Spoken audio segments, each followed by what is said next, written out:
समझ आ रही ना।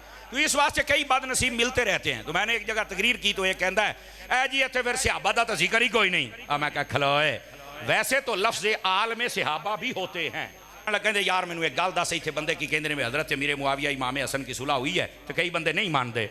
तो यार तारी साहब तेनू अल्लाह ने सलाहियत दी है, एवं दो जुमलियां च गल जांदा जांदा जवाब दी जा। मैं आख्या इमाम हसन हुसैन ने जन्नत दे सरदार ते सरदारां दे फैसले मिरासियां नू समझ नहीं आउंदे हुंदे। मैं कहा लो जी सलाम अलैकुम, मैं जानदा पिया ही नहीं। कहते जी जवाब हो गया। तो इस वास्ते जो आज भी इस फैसले को चैलेंज करने की कोशिश करते हैं ना, तो ये वो मुसल्ली और मिरासी हैं। तो आप इस्लामी नुक्ता नज़र से देखें तो वो यही बात है, बच्चे की सबसे पहले तरबियत पर जोर दें। और सैयदी आला हज़रत साहब रहमतुल्लाह ताला अलैह, आपसे ना फतावा रज़िया में एक सवाल हुआ। सवाल ये था कि माँ बाप के हुकूक तो सारे बयान करते हैं और सबको पता कि ये माँ बाप के हुकूक हैं, आप ये बताएं औलाद के भी कोई हुकूक हैं जो माँ बाप ने पूरे करने हैं? ये आला हजरत से सवाल था। सैयदी आला हजरत पे सदके जाऊं, वर्के 8 ही लिखे ने तो कड वट दिते हैं। तकरीबन 90 के करीब आला हजरत साहब ने हुकूक बयान फरमाए, 90 के करीब। और बात कहाँ से शुरू की? फरमाया जो औलाद के हुकूक माँ बाप ने पूरे करने हैं, पहला हक ये है कि उनके लिए अच्छी माँ का इंतखाब किया जाए। अच्छी माँ का, नेक साले माँ का इंतखाब किया जाए, किरदार की अच्छी माँ हो, ताकि वो अच्छी नस्ल भी मुहैया करे। और कल को बच्चे गली में जब चले तो उनको ताना ना मिले वह जानने आ तेरी माँ हो, ये ताना ना मिले, वो सर उठा के चलने वाले। आप देख लें मुफ्ती साहब फरमा रहे थे हुजूर गौसे पाक की बात, हजरत बख्तियार काकी की बात, आप उनकी माओं को देखें ना, ये फैज कहाँ से उन तक पहुँचा है? माओं की वजह से पहुँचा है। तो इस वास्ते अच्छी माँ का इंतखाब किया जाए। और दूसरे नंबर पर फरमाया उनके लिए सारी ज़िंदगी हलाल खाने का इंतज़ाम किया जाए, हराम से हमेशा बचाया जाए। फिर उनकी सब्र पर तलकीन की जाए। बल्कि यहाँ तक फरमाया कि जब औरत उम्मीद से हो जाए तो शौहर का हक बनता है खुद भी पाबंदी करे और औरत को भी कहे रोज़ाना कुरान भी पढ़, नमाजें भी पढ़। इसका असर भी बच्चे पे होता है, ये औलाद के हुकूक में से है। और उसके बाद उनकी निगहदाश्त, फरमाया बच्चा पैदा हो जाए तो उसका अच्छा नाम रखे, उसका अकीका करे, उसका सर मुंडवाए। और उसके बाद फरमाया कि उसको अच्छी गोद में डाले। समझ आ रही है ना जी? और औरत से कहे कि जितनी देर बच्चे को दूध पिलाना है 2 काम कम अज कम करे, या बावुजू, और बावुजू नहीं तो कम अज कम दरूद पढ़ती रहे। ये औलाद के हक हैं जो हमने पूरे करने। सैयदी आला हज़रत साहब रहमतुल्लाह अलैह फरमाते अच्छा नाम रखना ये भी औलाद का हक है। सैयदना फारूक आज़म के ज़माने में एक शख्स आया, उसने कहा जी मेरे मुंडे ने मैनू मारे है, तो एनू जरा फड़ो। हजरत फारूक आज़म ने फरमाया ठीक है मारा है, ये पूछा जाएगा, लेकिन जब तक सबब ना मिले तो उमर मार नहीं सकता। तो आपने बच्चे को तलब किया, हाँ भैया तेरा प्यो है? उन्हें आख्या अब्बा जी ने। क्यों मारे है? उन्हें आख्या सरकार इतनी सख्ती आप क्यों कर रहे हैं? तो आपने फरमाया तुहानू कोई नहीं पता कि माँ बाप का कोई हक है? वो देसी जिहा बंदा सी ते सड़िया जमाने का फिरदा सी। उन्हें आख्या माँ बाप का भी कोई हक है या कोई साडा भी है? ये बात सुनने वाली है। तो जाहिर सी बात है बंदा जब जमाने में निकलता है तो बहुत सारी चीज़ों का पता चलता है। तो कहा जी आपका भी है तो इनका भी है। उन्होंने कहा हजरत मेरे ऊपर जो हक है मुझे बतलाइए, मैं आज के बाद कोताही नहीं करूंगा। तो फरमाया तेनू कोई नहीं पता? फरमाया ये मेरे अब्बा जी बैठे, आप हक बयान कर दें, अगर इसने मुझे एक भी दिया है तो मुझे अभी सजा दे दें, और अगर नहीं दिया तो मुझे हक दो तो सही ना। समझ आ रही है? ये हजरत आज़म के ज़माने की बात है। तो आपने उस बूढ़े की तरफ तवज्जो की, आपने फरमाया तू तो कहता है इसने मुझे मारा है, हालांकि तेरी औलाद का पहला हक ये था कि अच्छी माँ का इंतखाब करे। तो बच्चा रो के खड़ा हो गया, उसने कहा पूछो मेरे बाप से, इसने अच्छी माँ का इंतखाब किया। ये एक नाचने वाली पर फिदा हो गया था और उसी के साथ ब्याह। मैं ओदे विचों जमया जड़ी नचण वाली है, दसो मैं की करा? मुझे तो जमाने वाले ताने देते हैं। दूसरा हक अच्छा नाम रखो। पर मैं पूछो मेरे प्यो ने नाम की रखे? मेरा चमगाडर नाम रखा हुआ था, कहना ये मेरा हक है। सज्जू खब्बू बिल्लू ये नाम नहीं रखने चाहिए, अच्छे नाम रखो। नामों का भी असर होता है। और फिर आपने फरमाया, इसके बाद फरमाया जब होश बच्चा आ जाए तो उसको दीन सिखाना चाहिए, बच्चे का हक है। फरमाया पूछो मेरे बाप से, इसने एक चीज मुझे सिखाई है जो मैंने इस पर अप्लाई किया। वो क्या? कहा मैं बकरियां ऊँट चराता था और एक दिन मैंने कहा अब्बा जी है बकरियां दा ते ऊँटां दा की करना है? उसने कहा जी फुलां इलाके में चराएगा तो दूध ज्यादा, फुलां इलाके में चराएगा तो ये जो इनका गोश्त बढ़ जाएगा, फरबा हो जाएंगे। और उसने कहा ये बकरियां ते भेडां ते ऊँट कदी कदी आपस च लड़ पैंदे ने, टकरा मार देने, ते इन्हां दा की करां? फरमाया पुत्र 2 सोटे ओनू मार, 2 ओनू मार, सारे सीधे हो जाएंगे। उसने कहा लो जी ऐ मेरे अब्बे ने मैनू सिखाया है मैं जब पिछले हफ्ते घर आया तो अम्मी अब्बा लड़ते पे सन तो कहदा कानून मेरे जेह नहीं सी भी लड़न वाले सीधा किवें करीदा है तो मैं फिर वरत्या है। तवज्जो कर रहे हैं आप हजरात, ये हजरत फारूक आजम के ज़माने की बात है भाईजान।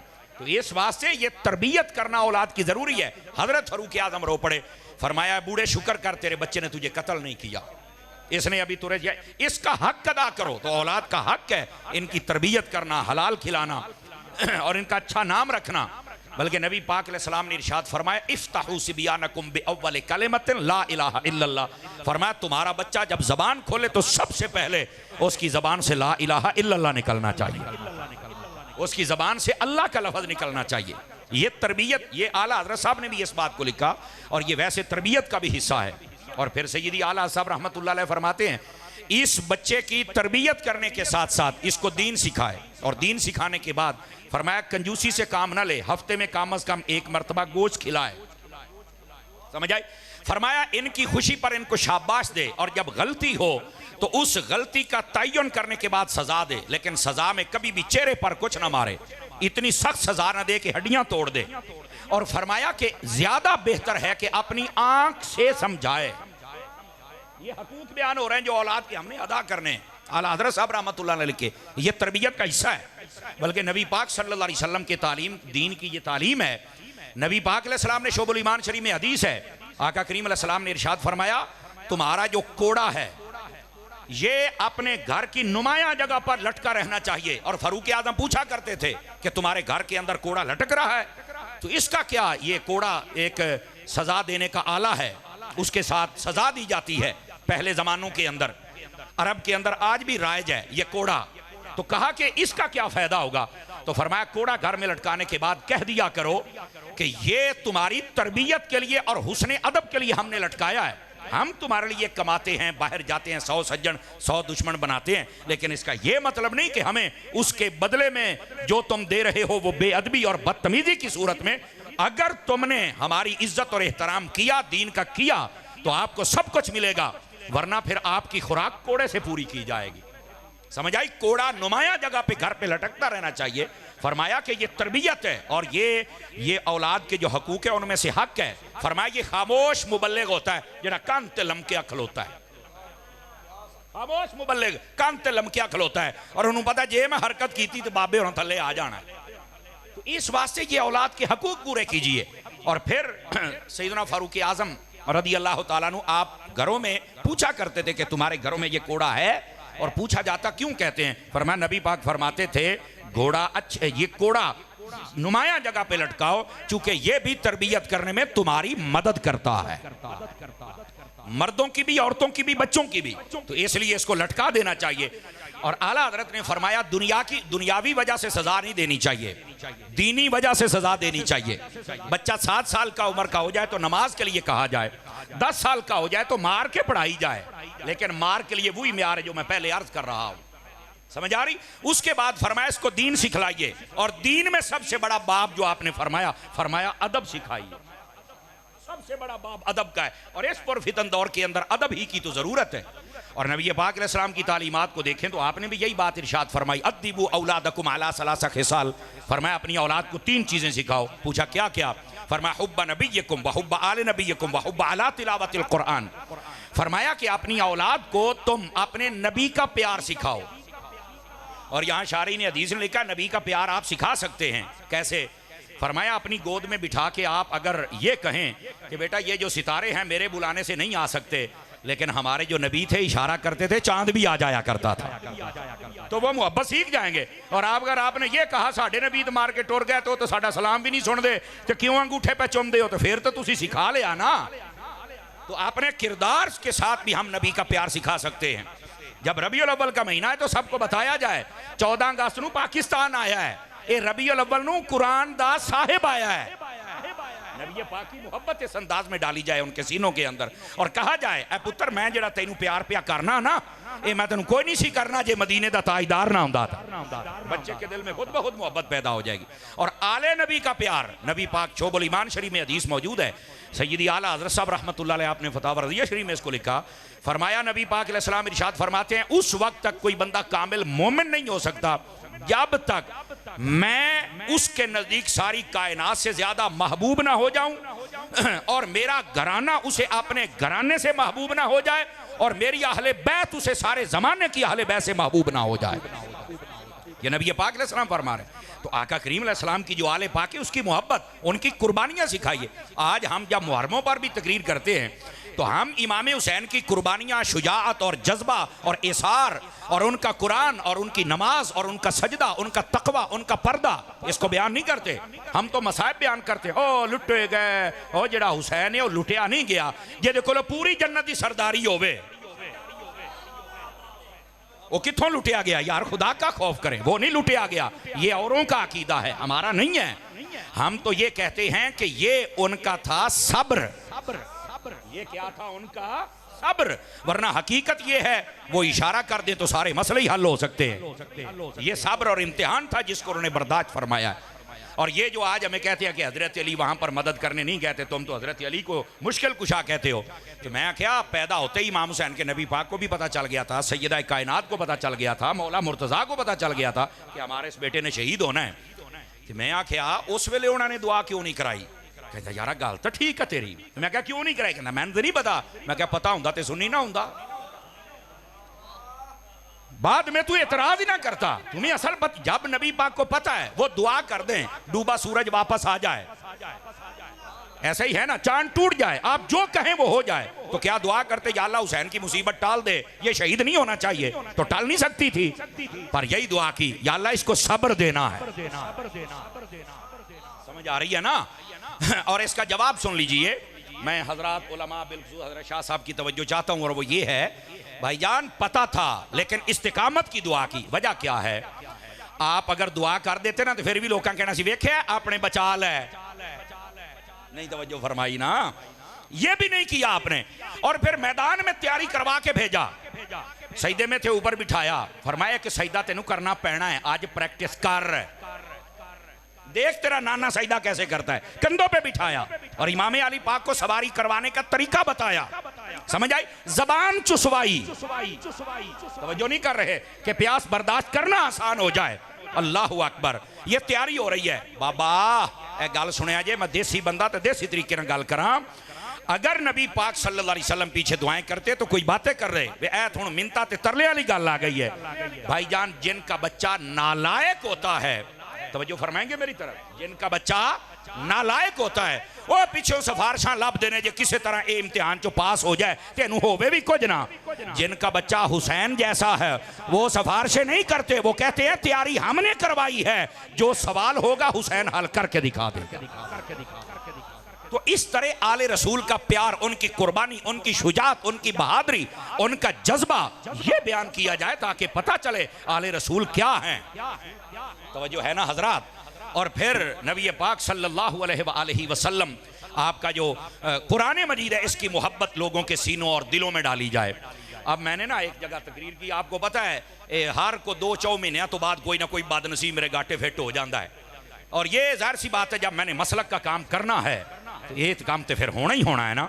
और मैं कभी भी नहीं घबराया अल्लाह रसूल के करम से, और कभी जवाबी कार्रवाई भी नहीं की, मेरे को टाइम ही कोई नहीं। जेड़ा साडे नाल टकरांदा है समर अब्बास ना नहीं टकरांदा, वो अकीदा है रजा ना टकरांदा है। और फिर रब उसको जलील करता है। और फिर वो मोरियां लभदा भी मैं केड़ी मोरी च वड़ के मरा, मैं क्या गैरत वाली मोरी च वड़ शायद जिंदा हो जाए। समझ आ रही ना? तो इस वास्ते कई बदनसीब मिलते रहते हैं। तो मैंने एक जगह तकरीर की तो ये कहता है ऐ जी इत्थे फिर सहाबा दा तां जिक्र ही कोई नहीं। मैं क्या खलोए, वैसे तो लफ्ज़ आल में सहाबा भी होते हैं, आलो मूसा, समझ आई ना? अगर इसकी आल में अमूम भी है, समझ आई, इसमें सहाबा होते हैं। और आल ये तो अगर आप रिवायात इमाम राजी को पढ़ के देखें तो फरमाया कुल्लु नकीयन व तकीयन फहुवा आली। नबी पाक ने फरमाया क़यामत तक जो मुत्तकी परहेजगार है वो भी मेरी आल में है। आल मुत्तबे को कहते हैं, आल पैरोकार को कहते हैं। अगर इस एतबार से देखे तो सहाबा का जिक्र तो हो गया, लेकिन अगर तेनू नहीं ना समझ आउंदा ते आ तेरियां जरा अखां खोला इमाम अहमद रजा दे सुरमे दे नाल। और वो ये है नबी पाक ने फरमाया कुरान का प्यार सिखाओ। तो मैंने कहा कुरान से प्यार तू तब तक कर ही नहीं सकता जब तक सहाबा से प्यार ना करे। कहा क्यों? मैं कहा कुरान जमा करके दिता ही सहाबा ने है। तो सहाबा को मानेगा तो तभी कुरान को मानेगा ना। सहाबा की अदालत पे यकीन होगा तो तब कुरान पे यकीन होगा, वरना मान ही नहीं सकते हो। ते ए जिहड़ी तुहानू आदत है ना, इधरों गल होवे ते अहले बैत नूं कड्ढण दी, ते इधरों गल होवे सहाबा नूं कड्ढण दी, नहीं, सुनिया च आदत नहीं होनी चाहिए। नबी की आल के बगैर भी हमारा गुजारा नहीं है और नबी के असहाब के बगैर भी हमारा गुजारा नहीं है। समझ आ रही?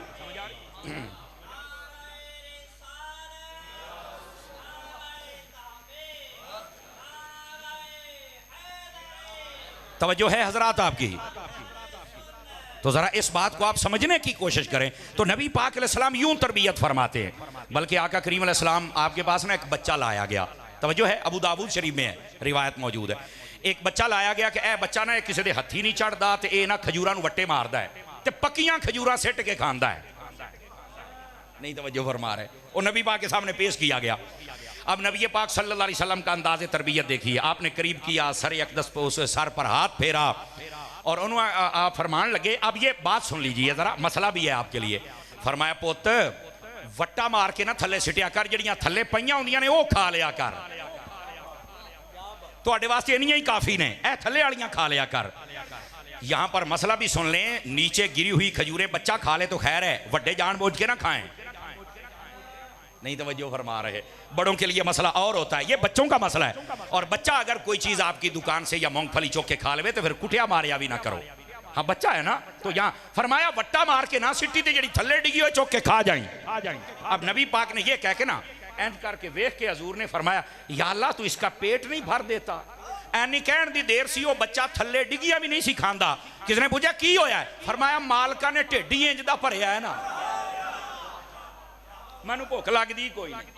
तो आका करीम अलैहिस्सलाम ये तरबियत, अल्लाह अकबर। हजरत आमिर बिन अबी सलमा रजी अल्लाह तआला अन्हु, आप छोटे बच्चे थे और नबी पाक सल्लल्लाहु अलैहि वसल्लम छोटे बच्चों को ना साथ बिठा के खाना खिलाते थे और आप तरबियत करते। आप फरमाते हैं, या गुलाम सम्मिल्लाह, ए छोटे बच्चे जरा बिस्मिल्लाह पढ़ ना, पहले तरबियत हो रही है।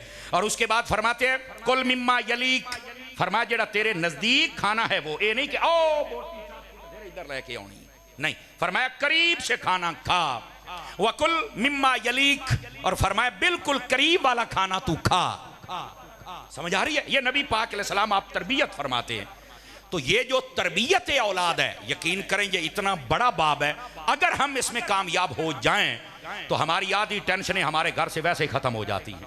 और आजकल हमने एक सौखा तरीका रखा हुआ तरबियत का, बच्चा नहीं मानता, गाल नहीं मानता, मोबाइल दे दो, रोंदा है मोबाइल दे दो, और उडी एडा हजरत मोबाइल देंदे ही चुप, बिल्कुल साइलेंट हो जाता है, जबकि हमारे बुजुर्गों की ये तालीम नहीं है। ये मोबाइल जब से आया है ना, इसने यकीन करो आधे बच्चे वैसे अगवा कर लिए हैं। तो इस वास्ते इन चीज़ों पर तवज्जो करना ये हमारे लिए इंतहाई ज़रूरी है। और सूफिया ने यहाँ पर एक बात कही है, चूँकि हमारे दरमियान भी सियालवी साहब किबला बैठे हैं, हमारे बड़े मोहब्बत वाले, और दीगर जितने उलमा तशरीफ फरमा हैं, हम सूफिया के मानने वाले हैं। और हुजूर पीर सियाल लाजपाल वो कैसे सूफी, कैसा अदब करते अपने पीर खाने का, कि जब पीर खाने ने कहा कि कोई कुत्ते दे दे हमें रखवाली के लिए, तो आपने और अपने बच्चों के गले के अंदर पटे डाल के चले गए कि हम ही हैं, आप इस दर की रखवाली करेंगे। यार क्या अदब है। सूफिया कहते हैं अपने बच्चे को सखी खुद बनाया करो। तो पूछा कि हम कैसे बनाएं सखी भाई? फरमाया कि जब कोई बार फकीर सदा लगाए ना, तो 10 रुपये बच्चे नूं दे के ना उन्होंने कहना, पुत्र ए अल्लाह दी राह ते दे के आ, ते जेड़ा अल्लाह दी राह ते देवे अल्लाह उन्हें दिंदा है। और उसको ज़हन का करने के लिए जब वो वापस आए ना, तो उन्होंने कहना भी आ 10 रुपये तेरा इनाम है, वेख्या तू दिता ते अल्लाह ने तेनू दे छड़िया, पहले मैं तेनू को नहीं सी देना, ये तू चंगा काम किया ते मैं तां दिता है, और मैं तुम्हारा बच्चा सखी हो जाएगा। 2-4 बारी करें वो फिर फकीर आना, तुसी सुते उन्हें जगाना, अब्बा 10 रुपये कट मैं देने ने, उन्होंने अपनी कमीशन का आना है, लेकिन वो सखी बन जाएगा, ये बात याद रखना। फरमाया हाँ अपने बच्चे को सुलह वाला खुद बनाएं, ये सूफिया ने लिखा है जो मैं अर्ज कर रहा हूं। तो कहा वो कैसे? फरमाया उनको बताया जाए कि हजरत अमीर मुआविया और इमाम हसन ने सुलह ही फरमाई थी, और उस सुलह का उम्मत को फायदा हुआ था। हाँ, और सुलह शैतानों को अच्छी नहीं लगती। मैं जंग में अहमदपुर शर्किया तकरीर कर रहा था, तो वो पीर आशिक हुसैन बारवी साहब की बला तशरीफ ले आए। मैं जान लग कहते यार मैनू एक गल दस, इतने बंदे की कहते में हजरत अमीर मुआविया इमाम हसन की सुलह हुई है, तो कई बंदे नहीं मानते। तो यार तारी साहब तेनू अल्लाह ने सलाहियत दी है, एवं 2 जुमलियां च गल जांदा जांदा जवाब दिती जा। मैं आख्या इमाम हसन हुसैन ने जन्नत दे सरदार ते सरदारां दे फैसले मिरासियां नूं समझ नहीं आउंदे हुंदे। मैं कहा लो जी सलाम अलैकुम, मैं जानदा पिया ही नहीं। कहते जी जवाब हो गया। तो इस वास्ते जो आज भी इस फैसले को चैलेंज करने की कोशिश करते हैं ना, तो ये वो मुसल्ली और मिरासी हैं। समझ आ रही है मेरी बात की? तो इस भाई को क्या पता, तो अपने बच्चों को बताएं कि तारीख इस्लाम का ये हिस्सा है, सुलह हुई थी और ये उम्मत एक पेज पे जमा हो गई। और उनको बताएं अपने भाइयों को माफ करें। कहा वो कैसे? फरमाया उनको बताओ हजरत यूसुफ अलैहिस्सलाम के बाकी 11 भाई थे जिन्होंने एक अरसे तक उनके साथ बड़ा अजीब रवैया रखा, लेकिन हजरत यूसुफ ने सबको माफ फरमा दिया था। अपने बच्चों को खुद सुलह वाला बनाएं, अपने बच्चों को माफ करने वाला बनाएं और अपने बच्चों को खुद बहादुर भी बनाएं। तो कहा वो कैसे बहादुर बनाए बच्चे को? समझ आई? हमारे यहाँ तो बच्चे को छोटे थे ओए बाहर ना निकली बहू आ गई ते तुसी अपने बच्चे को बहादुर की बनाना जरा बहू तो ही डरिया रहिंदा है। समझ आ रही ना? तो यहाँ बहादुर बनाने के लिए फरमाया जंगे बदर का वाकया पढ़ के हजरत मुअव्वज़ और मुआज़ का किस्सा सुनाया जाए कि बच्चे में भी इश्क़ रसूल आ जाए तो सबसे बड़े गुरु अबू जहल जैसे का भी सर उतार देते हैं। तो ये अपने बच्चों की तरबियत, ये सूफिया का लेसन है, चैप्टर है, सबक है, बाब है जो आपकी खिदमत में मैंने अर्ज किया। मैं बात को आखिरी इख्तितामी हिस्से में दाखिल कर चुका, 2-3 मिनट में उम्मीद है बात खत्म हो जाएगी। और वो ये है हजरत लुकमान अलैहिस्सलाम, इनके बारे में नबी का कौल भी है, वली का भी है। जमहूर के नज़दीक ये नबी नहीं हैं, वली हैं, साले हैं, मुत्तकी हैं, परहेजगार है। बहरहाल अगर कोई नबी भी कहे तो बाज़ ऐसे इख्तलाफी मसले होते हैं, उनमें कोई माने ना माने तो सारे मुसलमान रहते हैं। बस औकात लोग ऐसे तमाशे करते, फलाने ने तुसी नहीं ऐदा मान देते असी तो फला ये तेरा ईमान की है तो फला ओ बस बह जा थले। इतने बड़े बड़े मसले पे ने जनाब। समझ आ रही ना मेरी बात की? कोई किसी को नबी मानना ना मानना छोटा मसला है, किसी का ईमान मानना ना मानना तो बड़ी दूर की बात है। नबी और गैर नबी, चूंकि नबी को अगर गैर नबी समझा जाए तो तब भी बंदा दायरा इस्लाम से निकलता है, और अगर गैर नबी को नबी समझा जाए तो तब भी बंदा दायरा इस्लाम से निकलता है। लेकिन जब इख्तलाफ आ जाए तो कोई भी नहीं निकलता है। तो फिर इतनी तलखियां ना पैदा करें एक एक मौजू को लेकर। खैर बात समझिएगा जरा। जनाबे लुकमान अलैहिस्सलाम, चूंकि कुरान में जिक्र है इसलिए, और तमाम मुफस्सिरीन ने यही जुमला लिखा है, मैं भी यही अर्ज कर रहा हूं। आपने अपने बेटे की वसीयत तरबियत फरमाई और अपने बेटे को क्या कहा? व इज़ क़ाल लुकमानु लिब्निही, अपने बेटे का नाम नहीं लिया। नाम उनका या अनाम था या मशकम था या फिर उनका नाम सारान था। ये 3 नाम तफासिर में मिलते हैं उसके बेटे के, हजरत लुकमान के। लुकमान बिन ओनाका आपका नाम है, बड़ी हिकमत दिए गए। लेकिन आपने अपने बेटे को वह इसकाल लुकमान लिब्निही, ए मेरे बेटे। उलमा फरमाते हैं नाम लेकर बेटे को समझाने से बेहतर है बेटा, पुत्र, प्यारा, सोना, लाल, ये कह के समझाया जाए। वो तकड़ा भी हो जाता है, बात जल्दी समझ भी जाता है, चूंकि इसमें उनसीयत ज्यादा होती है। तो इस वास्ते उन्होंने ये अंदाज और ये उसलूब अपनाया कि तरबियत हमने कैसे करनी है। और आगे क्या फरमाया? वहुवा याइज़ुहु, और वो उनको वाज़ो नसीहत करने लगे। और यहाँ पर 2 बातें, वाज़ो नसीहत कर भी हो सकता है जो खुद कम अज कम जिस चीज़ की वजाहत कर रहा उसमें मुकम्मल हो, कम अज कम। इसी वास्ते इमामत भी वो कर सकता है जिसको इमामत के मसाइल आते हो। समझ आ रही मेरी बात की? और फिर आगे वो पहुंचाने की सलाहियत भी रखता हो। तो हजरत लुकमान में ये दोनों सलाहियतें मौजूद थी। हाँ, फरमाया आतईनल लुकमान अल हिकमा, हमने लुकमान को हिकमत अता की है। वाहुवा याइज़ुहु, और वो आगे पहुंचा भी सकते हैं। तो ये दोनों कैफियत उनकी बयान कर दी गई। अब आप अपने बेटे को क्या कहते हैं? आपने फरमाया मेरे बेटे अल्लाह के साथ किसी को शरीक ना ठहराना। सबसे पहले अकीदे की तरबियत फरमाई, सबसे पहले अकीदे की, उसके बाद आमाल की, और फिर हुकूकुल इबाद की, और फिर पड़ोसियों की आपने तरबियत फरमाई। और यहाँ पर मैं एक बात शोबुल ईमान शरीफ से एक रिवायत सुनाना चाहूँगा और फ़ायदे से खाली ना होगी।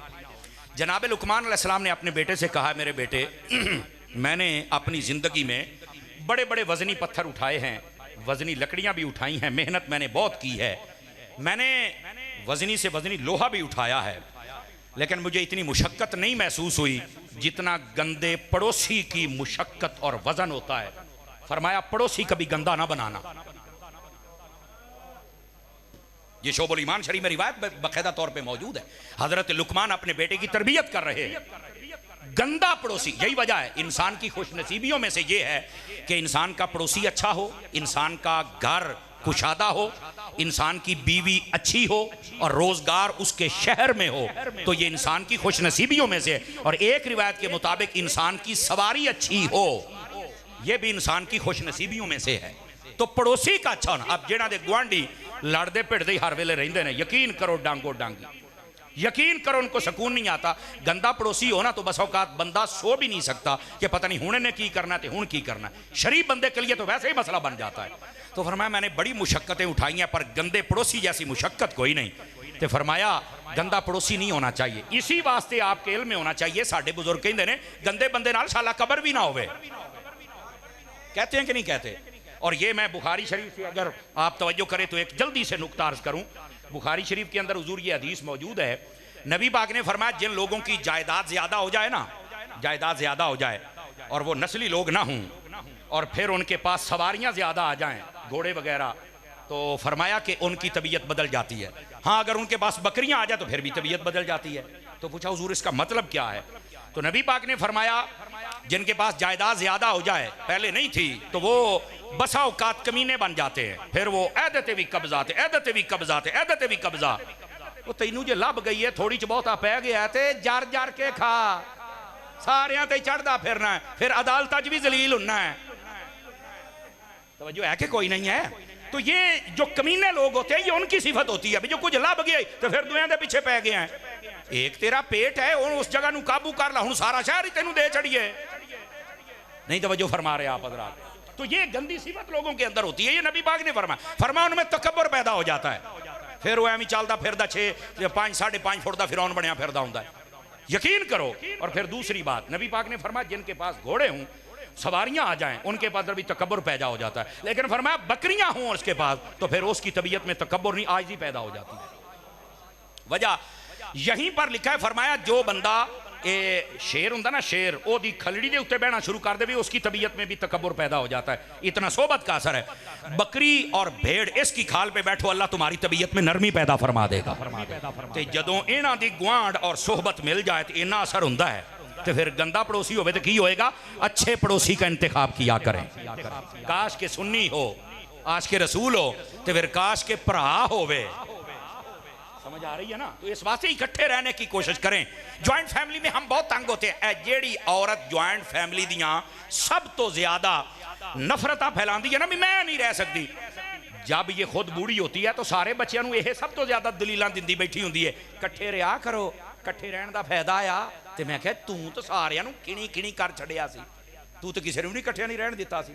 उदों कहती सी नहीं हम इंजॉय नहीं कर सकते, हम अलग रहेंगे तो अपनी मर्जी से अपनाएंगे। हुण इन्हां नूं करन दे इंजॉय। ये ना दो कौमी नजरिया है ना। अपना अपनी धी होवे ना तो वह जुआई दे नाल बैठ के रोटी खावे तो कहना प्यार मुहब्बत है, ते जे अपनी नूं अपने मुंडे ना खावे कहना तवीत आ, जादू कीता या ये है ही जादू करनी, साडा मुंडा साडे नाल खांदा ही नहीं। वो अल्लाह दे बंदे जांदी करो किहड़े कमी पै गए। तो ये नहीं होना चाहिए। तो ये जो गंदा पड़ोसी है, फिर उसने अपने बेटे को दूसरी वसीयत की। तवज्जो है हजरात? उसने कहा बेटे मैंने बड़ी बड़ी कड़वी चीजें खाई हैं, देखी हैं, सुनी हैं, लेकिन फरमाया गरीबी से कड़वी चीज कोई नहीं है। इतना हलाल कमाते रहना कि तुझे किसी के सामने हाथ ना फैलाने पड़े। अब पूछो है ना भरावां नूं जिन्हां नूं किसी को उधार लेना पैंदा है, या जब इसकी जेब खाली होती है तो फिर क्या गुजरती है। तो गिरामी कदर हजरात, इस वास्ते ना हलाल कमाएं हलाल खाएं, जुगाड़िए बन के ना रहो भाई टोची लावांगे किधरों किधरों आज ना, ऐसा नहीं। हलाल कमा के हलाल खाएं, अल्लाह ताला उसको बरकत अता फरमा देता है। समझ आए? और 3 चीजों में बरकत बहुत ज्यादा है, लकड़ी, बकरी, कपड़ा, 3 चीजों में बहुत ज्यादा बरकत है। कम करके देख लो, खैर ही खैर ते बरकत ही बरकत हो जाएगी। अब ये दूसरी बात, तो फकीरी से पनाह मांगनी चाहिए। अच्छा, बस औकात यहाँ एक रिवायत बयान करते हैं, अल फ़क्र फ़ख्री, नबी पाक ने फरमाया फ़क्र मेरा फ़ख्र है। तो मेरी जान इस फ़क्र का मतलब ये है ही नहीं जो तुम बयान करते हो, गरीबी नहीं है, ना ना ना ना। इस फ़क्र से 2 चीज़ें मुराद हैं। ये तफसीर रूहुल बयान के अंदर सूरतुल हश्र की तफसीर में ये बात लिखी है। फरमाया इस फ़क्र से मुराद ये है कि बंदे के पास इखलास ना रहे। इसका मतलब ये है कि बंदे के पास एसार ना रहे, बंदे के पास दीन पर मर मिटने का जज्बा ना रहे, और बंदे के अंदर इंतकाम आ जाए और बंदा लड़ाई झगड़े वाला बन जाए। तो फरमाया ये 2 चीजें यानी जाहिरी और बातनी, इसार इखलास और इसके बाद इंतकाम और ये दीनदारी पर मार मरने के, ये दो चीजें जब आ जाए तो समझो ये फकीर हो गया है, इसके अंदर से इखलास चला गया है, इसके अंदर से एसार चला गया है और ये लड़ाई और झगड़े वाला बन गया है, ये गलत बंदा है। और फरमाया असल फकर का मतलब ये है कि बंदे के दिल से दुनिया की मोहब्बत निकल जाए, हर वक्त अल्लाह की मोहब्बत उसके दिल में रहे। ये नबी पाक ने फरमाया है कि कल्ब खाली हो दुनिया की मोहब्बत से, अल्लाह की मोहब्बत में भरा रहे, तो ये फक्र है जो दुनिया से दूर करके रब की रहमत के करीब कर दे। तो ये फक्र है, इसको कबूल कीजिए। तीसरी बात, हजरत लुकमान अपने बेटे को कहते हैं, पुत्र शादियां ते ना जामी, जनाजियां ते जामी। ये तीसरी नसीहत की जा रही है। उन्होंने कहा क्यों? फरमाया शादियों पे जाएगा तो तू गाफिल हो जाएगा, ना चाहते हुए भी तुझसे कुछ ना कुछ हो जाएगा। तेरे दोस्ता सजना रिश्तेदार करवा लेना है, और जब तू जनाजे पे जाएगा तो तेरे अंदर खौफे खुदा पैदा हो जाएगा। तीसरी बात भी सुनिए, चौथी बात सुनिएगा। फरमाया मेरे बेटे जब तू एक मरतबा रोटी खा लेना, ए गल सुने जरा, एक बारी खा ले, दोबारा कभी रोटी ना खाना, उससे बेहतर है किसी कुत्ते को डाल देना। उन्होंने कहा हजूर कुत्ते नू पानी जरूरी है? फरमाया ये गैरत जगाने के लिए कह रहा हूं, वैसे इंसान को भी खिलाई जा सकती है। तो इनसे वो हजरात जरा गौर करें, एक मसीत हुंदी ते दूई ते कब्जा करन दौड़ पैंदे हो, एक प्लाट हुंदा ते नाल ते कब्जा करन दौड़ पैंदे हो हैं। इत्थे फरमाया तेरा पेट भरिया ते रोटी भी ना खाई, किसी कुत्ते नू पा दें, ते तू दुआं दी मसीतां दे कब्जे करन टुर पिया, तू दुआं दे प्लाटां दे कब्जे करन टुर पिया। गैरत होनी चाहिए। जिसने दीन पढ़ा नहीं उस जाहिल को क्या पता कि मैं क्या कर रहा हूं। इसी वास्ते वो जहालत करते हैं ना। तो हजरत लुकमान अपने बेटे को कहते हो किसी होर नू खिला। उसका मतलब क्या है? जितना खिलाता जाएगा उतना ही रब और अता फरमाता जाएगा। समझ आ रही मेरी बात की?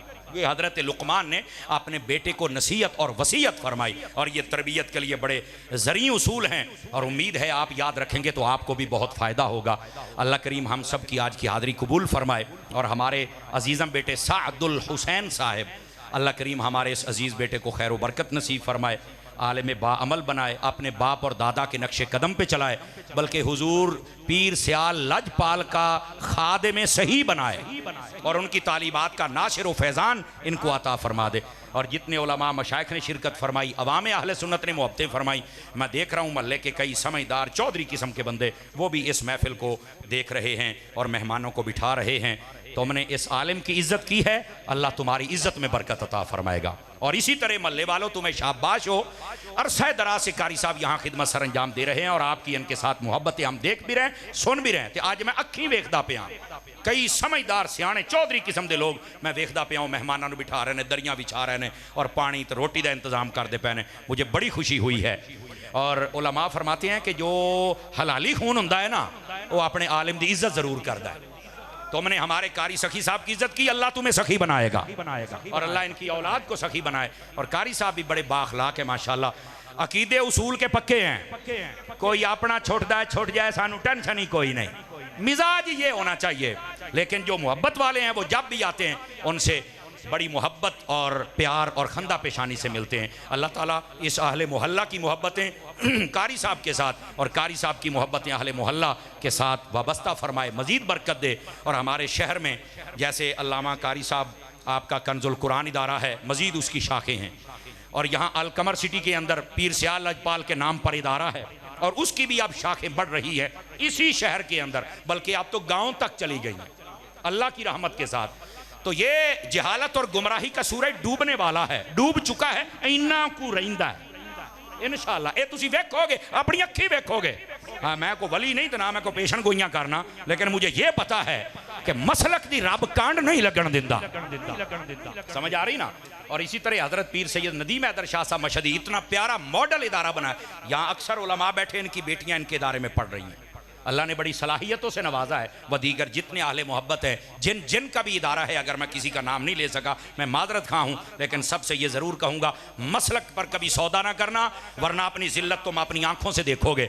और मसलक की खिदमत करना, कसम खुदा की बड़े बड़े केटू पहाड़ पुट्ठे हो जाएंगे, अल्लाह ताला तुम्हें इज्जत अता फरमा देगा।